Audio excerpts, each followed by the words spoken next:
वज़ीर-ए-आज़म शहबाज शरीफ आज से आज़रबाईजान के 2 रोज़ा सरकारी दौरे पर जाएंगे। सदर इल्हाम अलीयेव के दावत पर वज़ीर-ए-आज़म 14 से 15 जून 2023 तक आज़रबाईजान का दौरा करेंगे। आज़रबाईजान के साथ ताउन के तरजीही शोबों से मुतल्लिका वज़रा भी वफ़द का हिस्सा होंगे। वज़ीर-ए-आज़म मोहम्मद शहबाज शरीफ सदर इल्हाम अलीयेव से तिजारत, सरमायाकारी, IT और तवानाई समेत तमाम शोबों पर मुज़ाकरात करेंगे।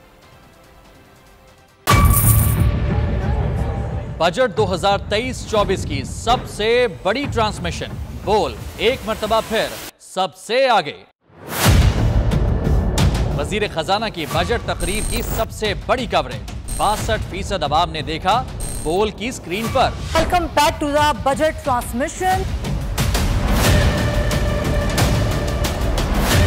सबसे बड़े पैनलिस्ट और रिपोर्टर्स की बड़ी टीम ने बजट के लम्हे लम्हे की अपडेट से किया बाखबर अपनी अवाम को। गुजरात रज़ाक में यूं कह रहा हूं कि एक तरफ ये ख्वाहिश है कि लोगों को रिलीफ दी जाए, क्योंकि इलेक्शन सर पर है, तो कोई ऐसा बजट दे जो पॉपुलिस्ट हो। क्योंकि बोल रखता है खबर के हर पहलू पर नजर। बोल है सबसे आगे, सबसे पहले।